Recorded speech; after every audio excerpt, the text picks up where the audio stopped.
Ready, hunt!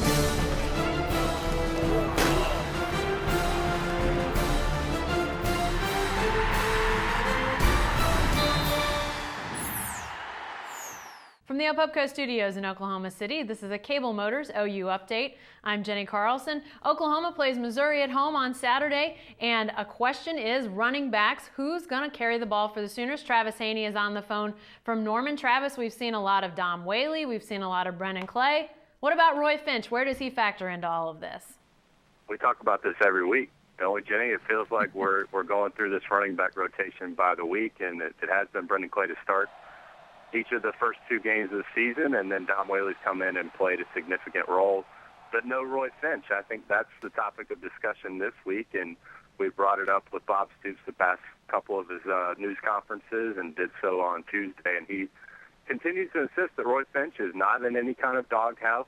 He has not done anything wrong, but just the fact that Whaley and Clay have passed him and have earned the right to play more and get more of the snaps and carries. And Finch, who told us in the preseason that he would like 20 to 25 touches a game, can't even get 2 right now. So whether he's playing the slot receiver spot or the running back position, he is just not involved in the offense right now. And Stoops says that doesn't mean it won't be the case for the next 10 games of the regular season, but you've got to wonder. You've got to wonder if he's going to be out there. He was the second leading rusher on the team last year.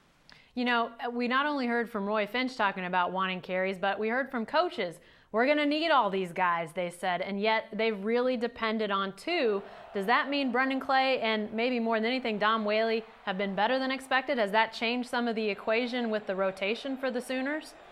Well, Florida State, that game was a little bit different in that there weren't nearly the number of plays that were in the Tulsa game. They had 100 plays in that game. I don't know exactly how many they had last week, but only had the ball one time in the first quarter. So it was a different kind of game in terms of wanting to get more backs in there. And then in the fourth quarter, Whaley was the right guy because they just wanted to kind of pound it up the middle and grind out the clock and get that last field goal, and that's exactly how it worked out. So it was a little bit of a different circumstance. But, you know, I would think once they get into conference play, and maybe not this week in particular, but once they run into some of the teams that they do match up well with or they're significantly better than, I would imagine that's when Roy Finch would get a chance to carry the ball or get an end around or get a ball thrown to him in the slot or something, because he is an energetic player. I mean, he does bring something to him, and I think they will need all of those guys. I think you just can't lean on 2 players if you're planning on running 80 to 100 plays a game. Something to watch this Saturday and as the season goes on. Thanks, Travis. Be sure to stay with the best coverage team anywhere at newsok.com and every day in the Oklahoman.